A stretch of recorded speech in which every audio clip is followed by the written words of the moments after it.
You did it. You made your luck check. It's The No Class Podcast. with your host, Eddie. And Matt. How have you been, Matt? I've been fantastic. Stupendous. All right. Top of the show. Any long con news you want to talk about? We are so blessed, This has been a dumpster fire every year. And it seemed like there was no enthusiasm at all. But as of recently, some people have gotten a little bit of that fire in their bellies. And there's a little bit of, I'd like to call it building excitement. It's building for the long con in November. I can feel it all the way over here. I know. I've been talking with Matt Rogers, Adrian Compton, Jonathan Thompson, some other individuals about running games and playing games and getting together, vendors, Ben Burns, David Donahue, a number of others, and I'm just really tickled because, their interest has helped reignite the flame. Good, because I've actually been a little down about it. What? No. Just completely down and depressed. Unable to console myself. I know. Crying myself to sleep at night. I know. It's been awful. Yeah, tears on your pillow. Anyway, but that's it. I mean, things are in place, and we're excited as much as you can be in the time of the COVID. All right, time for your pop culture moments. Uh-oh. How about books and comics? What you got? No comics. You, sir? Oh, I got a shite ton of them. Oh, my. Because it's been a minute It has since been our a last minute. podcast. You can blame me for that. So you got nothing for that? For comics Before I now. start rambling? Please get to rambling. All right, on the last podcast, I think I talked about watching Fury Road again. Oh, yeah. So that prompted me to go back and look at the Fury Road comics.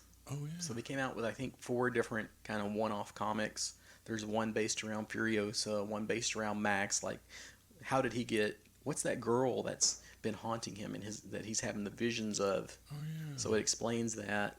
The one with Furiosa, I don't want to give away too many spoilers, but I will tell you, you kind of wonder in the movie, how did Furiosa get anything to do with the brides, right? Yeah. And even like things like how'd you lose her arm? Yeah. So the reason that she got to know the brides was because Rictus, the big brawling burly son, was getting frisky. Uh-huh.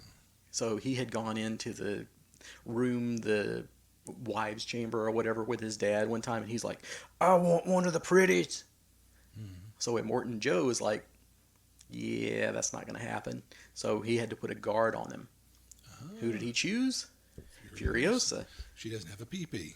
Yep. So that's how that came about. They got to know each other, and that's as much of a spoiler as I'll give you on that. There's an Immortan Joe prequel.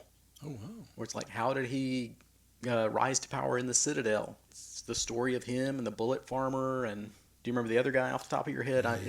It's not coming to me either. Yeah, there was the Bullet Gastown. Oh. For the Guzzling, is that what it was? Gastown? Yeah, Gastown. Yeah, man, that's killing me. So anyway, it talks about Joe and the Bullet Farmer and the head of the Gastown. How did they hook up? There's a lot of, did you want to know every little thing? We're going to go ahead and tell you every little thing. Sometimes that can be an issue, but overall, these are really good. If you enjoyed Fury Road, this might be all the additional Fury Road stuff you're going to get. But actually, I think they said the Furiosa movie is still going forward. Yeah, just as like so many things have been put on hold or hiatus or whatever. But Fury Road comics, if you like the movie, and check out the game too. Why not? Yeah. More comics. Transformers 84, Secrets and Lies. So if you're like me, you're a fan of Transformers, especially the old school Generation 1 stuff, they had a Marvel comic back in 84 that lasted for just years. This one goes back with the original writer and explains some of the behind-the-scenes stuff that you didn't get to see before. Like, I think everybody heard or knows kind of the origin story of the Transformers, how Optimus Prime was going through the minefield or the asteroid field, and the Decepticons attack him. They're getting overrun, so he crashes it into a planet. Kind of, that's the only thing he could do is take them with him. Well, in this one, he reveals that was the plan all along. He wasn't actually out there to blast no asteroids away from Cybertron. That was a lure, a ruse, if you will, to get all the high-powered Decepticons there and then crash the damn ship, taking him out and all of them. So it's kind of like layers on layers, and the comics are a lot different than the cartoon. It's got a lot more in common with like X-Men. Oh, wow. They're not the big heroes. People hate them and fear them. So Misunderstood. another little piece for you. Vampire Hunter D. I found a really cool Vampire Hunter D comic. It's called Message from Mars. I base my post-apocalyptic world on Vampire Hunter D. So, I mean, it's got super tech. So there's like outposts on the moon. There's outposts on Mars. So he gets a message from Mars that it's been overrun by vampires. Oh, wow. So he goes to check it out. This came out, I want to say 2 or 3 years ago, and this is the first I ever heard of it. Since then, they have not made another one. They have not continued it. I think it's supposed to be like a 4-part limited series. It's freaking fantastic. The first issue, you're just like, this is great. I can hardly wait for the next issue. It's all kinds of tied up in copyright issues and funding and blah, blah, blah. So it is fantastic. The downside is when and if we're going to get another one. You get kind of George R. R. Yeah. So it's great. If you haven't been introduced to Vampire Hunter D at all, I would definitely recommend checking that out. It's action-packed, really, really great. And the story it's based off of is like Message from Cecil. So I guess I can go back and read the story and find out what happens. But it's got really, really good art. So it's the total package. Highly recommend it to you. All right, how about some TVs, movies, etc.? Still watching the old Thundar the Barbarian. You know, I've got that's right. I've got the collection. You know, and I've been watching that some to kind of keep that fire stoked. Did you know? First of all, recently, you know, the guys who did it were Ruby Spears. Well, Ruby just died recently. Yep. And then, but also an interesting thing, I always thought as a kid, you know, there's things that I like that maybe the mass pop culture didn't necessarily enjoy. But I remember like Thunder only had like, what, 2 seasons or something that went away. But I thought, as a kid, I thought this is the best thing ever. And I knew a lot of other kids that liked it. So I was like, whatever happened? Well, doing some research, turns out that Marshall, Penny Marshall's dad, I can't think of his name right now, but you know, he did Fonzie. And you figure even the Fonzie was getting to be kind of long in the tooth and all that stuff. But there was Johnny Loves Chachi and there were some other spinoffs or whatever. Well, he had such power and influence.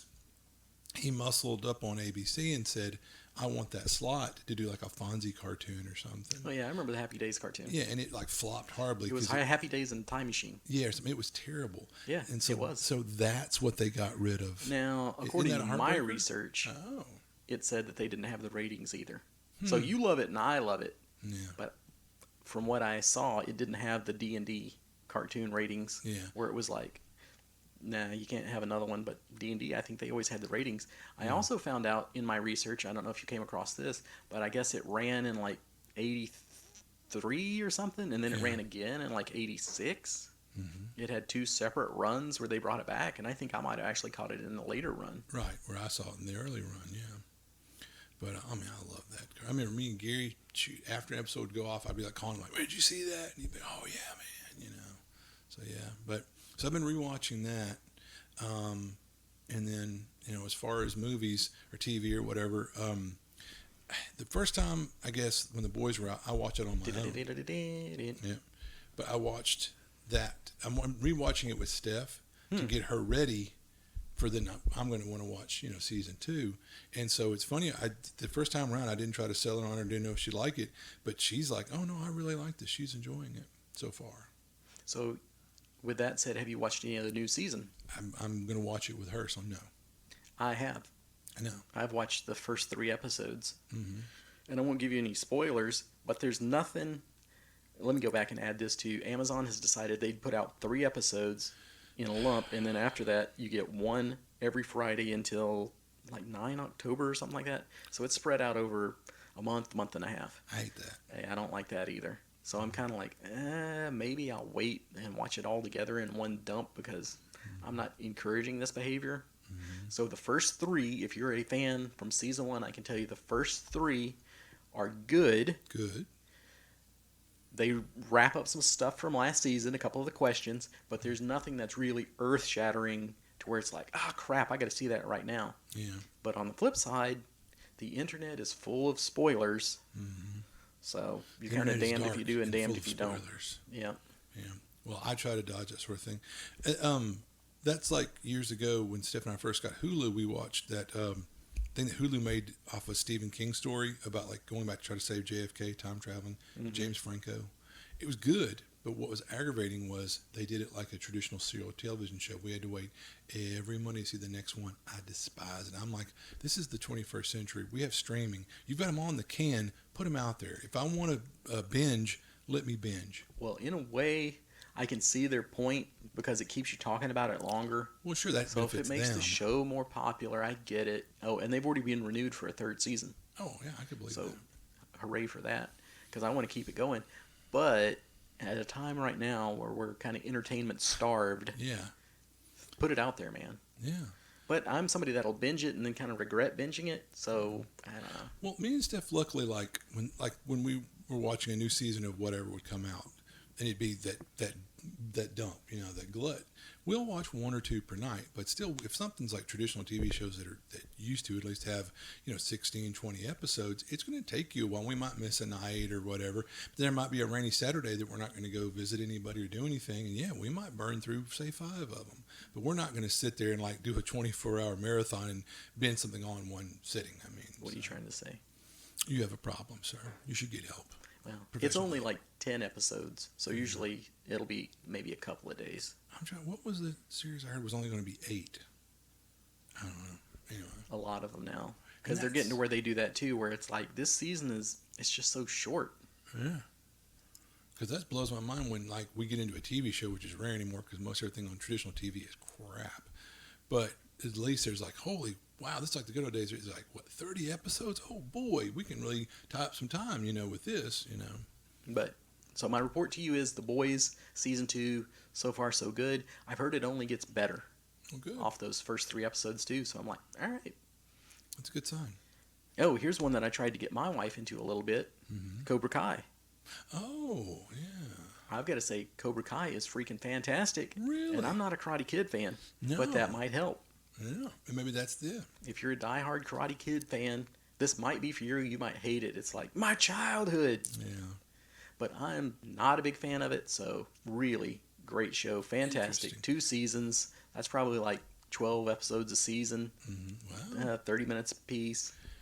I tore through those. I didn't sit there and watch all of them in one watch, but probably a couple of days, Wow. I was done with it. And it's really good. Highly good. recommended. Well, that's neat because this is something that I would, being who I am and knowing and seeing what it is, I would never have even given a second thought. But I've Nope, heard me of neither. it. But I will say, thank you for dropping on that grenade, which turned out not to be a grenade, and you, dear listeners, now know it's worth checking out.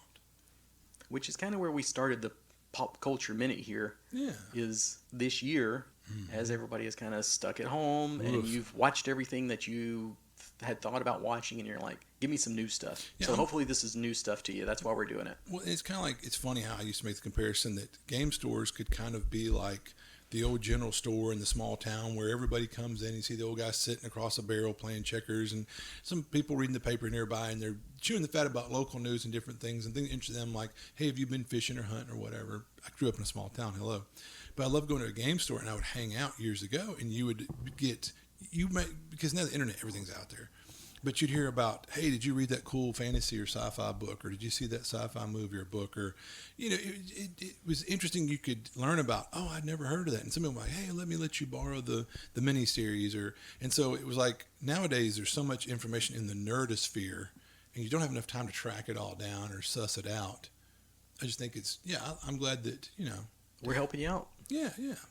Also, Community. I think I talked about that one last That time. one I've seen a long time ago, and I thought I'd recommended it to you. Did you watch the whole thing? Because you know this is me you're talking to. I didn't watch the Yahoo stuff. Yeah. Because I've not. I can't remember if I heard mixed reviews on the Yeah. Yahoo stuff. So I think they had 3 seasons, and then Dan Harmon got the boot, Yep. and then they had the 4th season, and people were like, it wasn't that good. No. Then there was the 5th season, and when he returned victoriously, and then the 6th season where they were on Yahoo, and people are like, ugh. Yeah.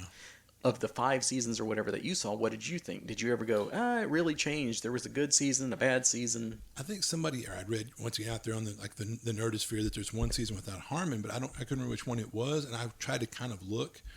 I'll tell on myself, I really couldn't tell you now at this time. Go, oh yeah, it was evident that it was season so and so where he had the boot. But I've heard the infamous story about him and Chevy Chase clashing, and instead of running Chevy Chase off, they ran the producer, director, creator guy off. I'm top writer. I'm wait, what? But anyway. So now that I've watched all 6 seasons with people saying 4 is not that good and 6 isn't that good, I didn't notice that much of a difference.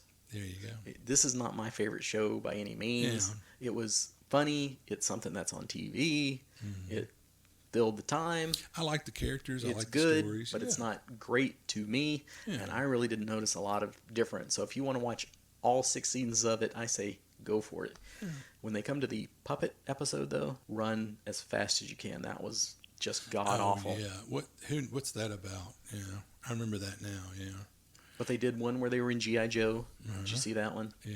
So I thought that one was funny. So sometimes they do really weird off-the-wall stuff and it pays off, and then sometimes, like the puppets, it flops. And one thing that a lot of people who are probably our listeners are ilk, they did a D&D episode, but apparently that episode is somewhat infamous, or... They did 2 D&D episodes, by the way. That's right, yeah. But, there were a lot of the diehards that were like, oh, yeah, our show is in primetime on TV, Hey, I wonder if that segue into anything later. Never mind. We'll see. Yeah. All right. Games and video games. Yeah, come on, man. Creature of Habit. I'm still playing For Honor. For Honor. Mm-hmm. I've also been playing some No Man's Sky again. Mm-hmm. Matt's going to check that out. Yeah. We'll see how that goes. I'll report back. I've played that with my wife a lot. It's a good 2-player game. There you go. It's just the more the merrier. Oh, you can involve more players. Exactly. Kinky. Since we've been waiting a month to do this one. Yeah, my bad. Speaking of games that I've been revisiting, I revisited Castlevania Symphony of the Night. What are the odds? So that's the first one on PlayStation 1 that completely changes the style. That's where you get the Metroidvania from. That game is freaking fantastic. I've said it before, but now I can kind of, with it fresher in my mind, give it to you again. This is Texas. It's more fresher, sir. It's the most fresh. That's right. So fresh and so clean. So it's got a really good exploration thing. That's the key. If you, like we've talked about the 4 different types of gamers before. Yeah. If you're the explorer, there's just so much stuff to uncover. Oh, that's cool. It's very hard at the beginning, so it's one of those games that you'll be inclined to give up and go, But once you've got those first levels on, it's one of those games too where you kind of become godlike, and you're like, wee. I took down the end of it is 2 boss fights. Oh, wow. Back to back. So I don't think it's a spoiler to say the very last one is with Dracula. What? In a Castlevania game. Thanks a lot, jerk. So I smoked that guy so fast I didn't even realize the boss fight was going on. Kind of anticlimactic, isn't it? Yeah. There's the final but it feels so nice. Oh, yeah. Oh, also this time I'm playing it after Rondo of Blood. Rondo of Blood. So that was a Japanese-only game, which kind of got redone and brought over as Dracula X. But playing it with Rondo of Blood and those together, it is a sequel to Rondo of Blood. It makes a lot more sense. Those characters tie in. Like the first time I played through Symphony of the Night, I didn't know who Maria was. I didn't have any idea of who Richter Belmont was. With that knowledge, that made a lot more sense to the story. I enjoyed it. Fantastic game. Can't give it a high enough rating. Just a wonderful way to kill a lot of hours. Because this one has a reward for completion. Oh. You can get the bad ending and the good ending and the super great ending. Oh, cool. That sounds kind of like Dark Souls. Yeah, so not to give anything away with that, because it's a completion percentage. And even that could be a spoiler, so I won't spoil that for you. Okay. Thanks a lot. Hey, someday you'll be able to play it. You'll love it. I'll love it, I'm sure. All right, with that, I think that's it for all of our pop culture ramblings, unless there was something else. Not that I can think of. Today's topic, as far as I know, is the golden age of gaming. Dun, role-playing games in particular. Duh and or splah. Yeah. All right. So, what do you have to say about the subject, sir? Do you think we're living in the golden age of role-playing games, or is that in a bygone era, or has yet to come to fruition? I think the most interesting part of that is it yet to come to fruition? Yeah. Will the future hold even more gaming goodness? I don't think it will. Yeah. Well, you've for the longest time, and now you don't want me sharing this, but a lot of times you're like, "It's a bubble. We're on the bubble. It's going to Yeah. pop." You know. Yeah. Yeah. Mr. Positive. Think how many different publishers are out there right now. Oh, yeah. Think how many different conventions are out there right now. Think how many stupid podcasts are out there right now. The case in point. Yeah, this one for sure. Yeah. It's one too many. That's when you knew. Oversaturation. Yeah. And that You'd usually reach that leads point. to where people get over stimulated, so to speak. Yeah, there has to be a response. Yeah. Well, and I mean, I have a hard time arguing with that, but I try to be optimistic. Why? Well, because someone has to. Why? I don't know. All right then. But Be a realist. Live here in the real world with us. no, thank you. That's why I play fantasy games and whatnot. Mostly post-apocalyptic, because that's where we're headed. Oh, wait, that's not being positive. It's not really. Yeah. You're kind of a downer. What are your plans for the fall? You mean the fall of mankind? Well, anyway. But anyway, yeah. But it's interesting. I figured if you ask some of the grognards, and I consider me and I guess you grognards, but definitely me. But it's like they'd go, golden era was, BX, The question late then 80s, is, early how 70s. do you find the golden age? And see, that's it. What makes the golden age the golden age? And that's what I think we touched on before when we were coming up with this topic, is that I think it's like a lot of things, it's all about perception, right? Yeah. Yeah. So, I mean, It's like anything. What were the golden years of your life? Yeah. People pining back to their high school when they were the quarterback of the high school football team or whatever, or they were the head cheerleader. they peaked in high school. Exactly. Yeah. And that was their golden years. Sure. But high school wasn't my golden years for sure. I'm living in my golden years. I was going to say, I've got my favoriteest wife and, my happiest marriage. And I make the most money I've ever made at the job I love more than probably anything I've done as a nurse. So, yeah, I mean, case in point, if you're talking about that, yeah, golden years, man. So, anyway. So, yeah, talking about gaming is, I have very fond, nostalgic memories of gaming as a youngster. So as far as gaming goes, it's talking about kind of like as a thing in pop culture, maybe. So RPGs have always lurked around the edges of pop culture. You can see D&D being played in the movie E.T. way back in, I think that was 82. The Dungeons & Dragons cartoon in 83, which we were talking about earlier. Ratings, it had really good ratings, very popular.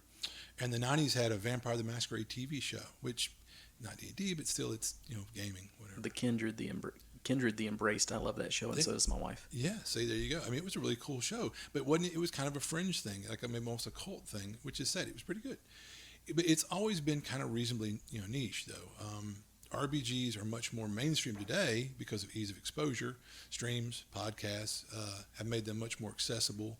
And nerds are cool now. Yeah, exactly. The general geekification of pop culture has helped spread the idea it's hip to be square.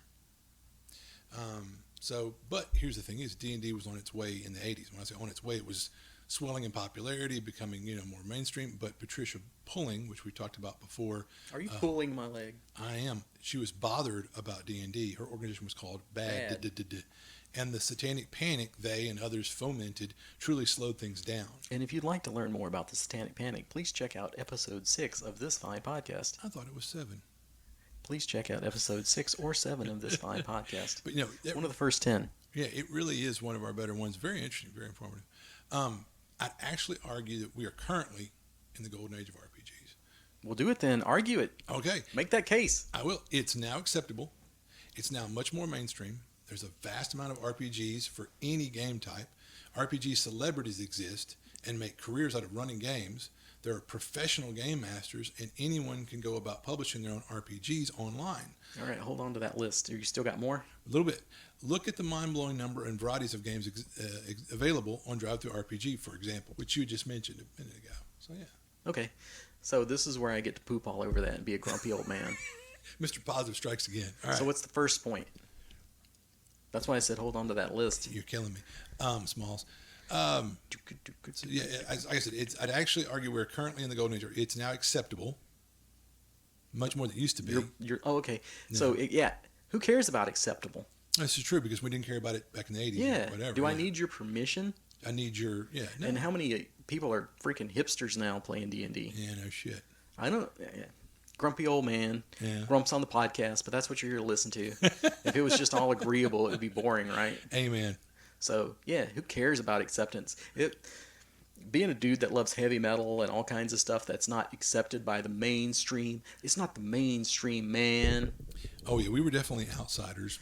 It doesn't make me dislike it that it's getting pop culture acceptance, but that is not a selling point to me either. Yeah, It's like, well, now it's accepted. You don't have to hide. I wasn't hiding before, buddy. Oh yeah. No. And I don't think somebody could make this case, but luckily you didn't, and go, it's more inclusive now. Now anyone can play, and that's so much better than the golden age of gaming that you might say was the 80s or whatever. And I'll say it was always inclusive as far as I was concerned, as far as you're concerned, right, Matt? This is something that he put his thumb on me about. We don't want to get into this because it's a hot button issue for me, but it depend on who you were playing with, but that's a person. It's not the game. The game of D&D has always been inclusive. Man, if I heard somebody at this grocery store at the corner of my ear going, yeah, we were playing D&D, I would whip around and go, you play D&D? Oh my God. I didn't care if they were green, brown, purple, male, female, trans, gendered, whatever. I was like, holy shit, someone who plays D&D, come to my house, let's play D&D. So kiss my ass. D&D has always been inclusive. All right. So yeah. I made the little point for inclusive, but acceptance, I don't care. Yeah. What's next? Yeah. I said it's more mainstream. Yeah, that's kind of the same thing too. Yeah, I don't need it to be mainstream. Shades of the other thing. There are a vast amount of RPGs for any game type. Like if you want to play supers and you don't like one system, there are 100 other systems for playing supers. And that's just one genre. And kind of the problem with that is like, but there's so much more music out now. Yeah, well, how much of it is crap? You didn't necessarily you didn't say the quality has gone up a million times. The quantity out there has gone up a million times. Well, but it's kind of like if you throw a dart 1,000 times, that's more times you're going to hit the bullseye. You know what I mean? Kind of. Yeah, but you're the one getting hit with that dart some of the times. You know what I mean? This is true. Now, that's a good analogy. I like that. Point, counterpoint. Because, anybody with the ability to do word processing can put out their own crap now. Oh, yeah. And we are or will be examples of that. Oh, yeah. And I'm sure there's somebody out there that will hate everything that we do. Sure. And there's people out there that I probably would hate everything that they write, where I'm like, ugh. Yeah. So just because there's more of it, doesn't mean it's better. This food is awful, but at least it's generous portions. Yeah. Oh, no. You are a grumpy fart. Give me another one. We're fired up today. That's right. And see, you thought this one. He thought this. See, Mr. Nacer, he thought this was going to be a dull topic. I'm having fun. RPG celebrities exist. I hate that too. I hate you, RPG celebrities. Sorry if I just deafened y'all. I try to be that guy, but yeah, I'm kind of like, get in here. Too. Yeah. And see, this is not like you're so down. You're such a negative person. Yeah. Like Matt was going off on earlier. This is my golden time too. I have a beautiful, wonderful life. Yeah. I have awesome games that I get to play. I have awesome shows that I get to watch. But certain things, I don't like everything. Who likes everything? Yeah. Right? Right. And I think it's a lot more interesting to critique some of this stuff and go, it sucks. Yeah. But as far as gaming celebrities, who cares? Yeah. And this is where my communist comes out. And I say we should all be equal around the table, comrade. Oh, yeah. Because there's people that go too far with it. Right. I don't mind, like a professional GM. If you can make a living off of it, I'm happy for that. That's awesome. Yeah, you're living the dream. That's the crap we dreamed about as kids, and people go, "You're crazy." Like Brendan. Yeah. He's kind of a celebrity. He's not. That's not what I would. Because he's not a celebrity who's playing D&D or role-playing games. He's a role-playing through gaming. Yeah. Yeah. Which is a little bit different to me. Absolutely. And he's a in a hell of a great way guy. Professional GMing. Oh, yeah. That he's getting paid to run out there and He works run for games. games to run games for them. He's a professional game master. So I love it. Good on him. Yeah.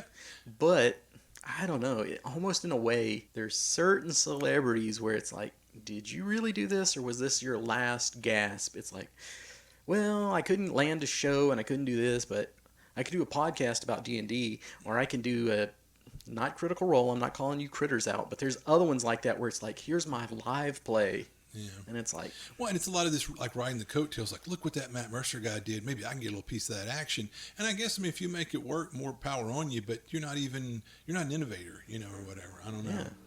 But And anyway. look at your boy Wesley Crusher.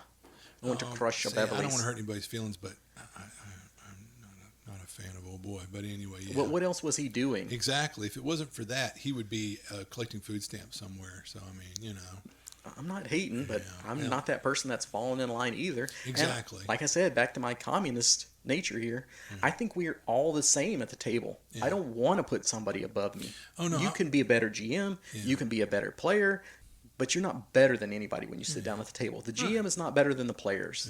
Yeah. And a celebrity GM kind of leads to that where I'm somebody and you're not. Yeah, and that's one of those things to where, like, the first time at NTRPG, somebody used their golden ticket that they could use to sit on any game, use that ticket to sit on Eddie's game. He was astonished. He was humbled. He was like, are you sure? I mean, you know, so, like, I'm very bearing fun. You're not just blowing smoke up y'all's heinies, dear listener. I mean, yeah, Eddie practices what he I preaches. walk the walk. He walks the walk. We're all equal. Yeah, so no, that's for sure, and that's me. I just don't have enough sense to be to get. I don't know. What the funny thing, like me, I've talked about before. I don't think we were talking on the podcast, but we might have. In that, like, I've never been intimidated about playing with people. Like, we're playing with so and so. I'm like, he's just a guy, you know, whatever. And a lot of these, I hate to say it, some of these people that are like, he was there at the dawn of role playing. Yeah, but he runs a pretty shitty game, you know. Yeah, we talked And- about and that, and I feel so- bad for those guys. I And really you've kinda really do, got to yeah. think that even. See, this is how much I know. The Crit Rogue, is that Matt Mercer? Yeah. He's always under the pressure. Yeah, think about it, because he's Matt Mercer. Well, your stuff must be golden and perfect every time. And I mean, I would hate to be under that. But me, on the other hand, like when Eddie said, "Man, you're going to be running a game, and somebody who's supposed to be somebody in gaming is going to be at my table, and are you intimidated?" And I'm like, "No." And it's not that I'm egotistical, but I'm like, I've been doing this stuff for, Jesus, what now, 40 something years, and I'm not the best GM ever, but if my cup. I'm going to run my game. If you like it, great. If you don't, there's a million other people running games. I don't get butthurt about that sort of But thing. like you a know? gaming celebrity to me is Sandy Peterson. Oh, sure. I mean, yeah, he wrote Call of Cthulhu. He was there in the early days. So if I had to run a game with him in it, I'd be like, shit, And this means something. Yeah, this is the country. And what's funny thing, I would be so enthused, and I would definitely try to bring my A game. But I'm being completely honest again. But I not would that be you're intimidated. nervous. Would I you be more nervous to run for Sandy P or to run for like Matt Mercer? You know what? No, I honestly. You just don't get nervous. It wouldn't affect you either way. But I mean, Whose opinion do you care more about? well, Sandy Peterson's. There you go. And that's me. But and it's kind of like, I mean, this is a side note, but I'll just tell you about me growing up. There were people that when I look back, like, man, I should have been scared poopless. But there's people that everybody else was scared of that I would. But I, you know, and luckily I never got the crap kicked out of me. But I was just not someone who's easily intimidated. I'll put it that way in general. Maybe I don't have that. That part of my brain's been damaged. To me, blows the head or something. But anyway. A lot of this is starting to add up. All right. Like, anyway, yeah. Give me another one to We tear went apart. off on a tangent. Sorry, there. That never happens. Pull So, these clay pigeons and let me shoot another one down. So we talked about RPG celebrities exist and make careers out of running games. And as you said, you don't mind somebody who can make a buck running a D&D game. That's phenomenal. There are professional game masters, again, and anyone can go about publishing their own RPG. Well, as online, well, as you said, we already touched on that's not necessarily maybe the best thing.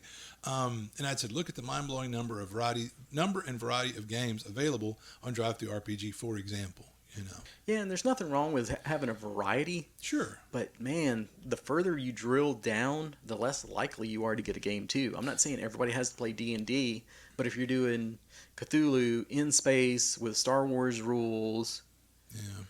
with only Middle Earth characters, you just lose more and more and more people. Yeah, and it's really a shame because what thing is, this guy may have what is a groundbreaking idea, a brilliant game master, but you're just going to lose certain people, especially in this day and age, that are going to go, whoa, that's too much. You know, Yeah, it's how too are you ever going to weird. get a table together to actually play it? Yeah, and I think we have touched on that before, but that's one of those sad things is that I really do believe people were more open to trying something new back in the day than nowadays. Back when? Back in the good old days. What?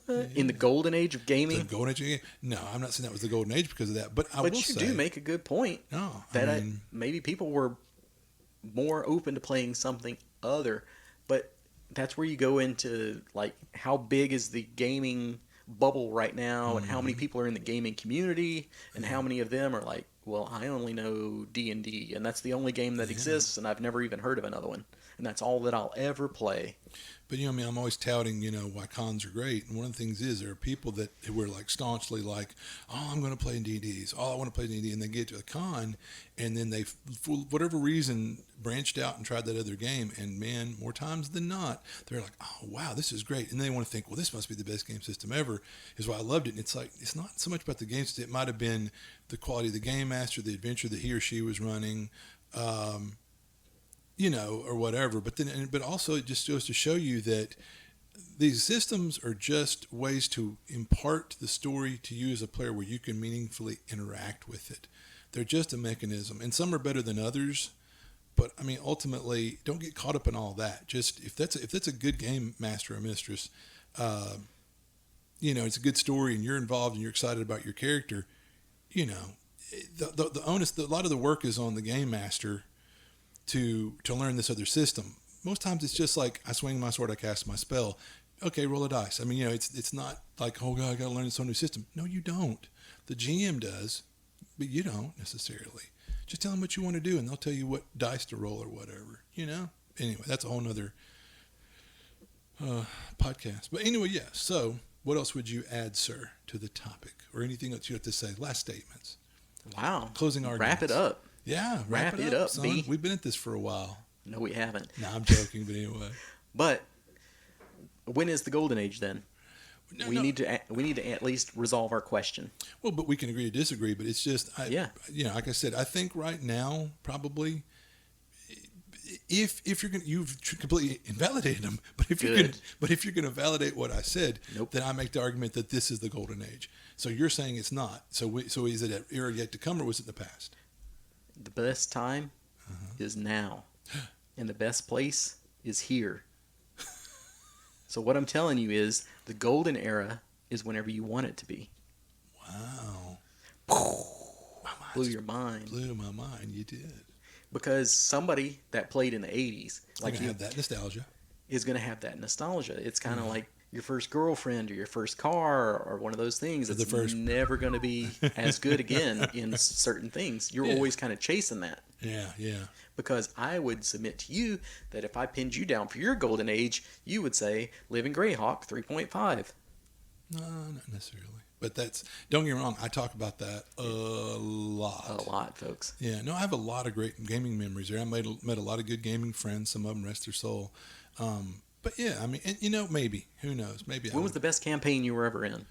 Yeah, okay, so I'd live in Greyhawk campaign, yeah. Bam. But Gary Case closed. Gary ran some great campaigns. Well, that would be the next one. See, Gary ran a DCC campaign that literally people cheered and wept when an NPC we thought he was dead and left.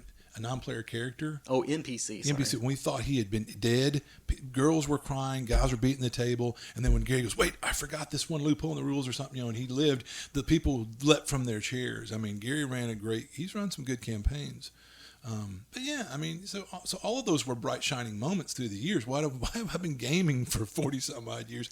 It's those moments, You're like chasing that high. Exactly. Thank you. Chasing that which you'll never get back.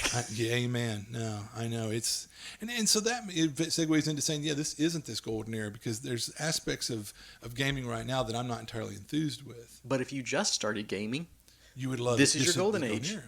Well, case in point, like I remember there are people I gave my 3.5 books to that had started in 3.5, and they're like, oh, "Thank you for these books. Oh, that's my favorite iteration of D&D." Well, because you started with it. I gave a kid my 4th edition books, and he was like, "I love 4th." And I went, "Well, you are a unique creature."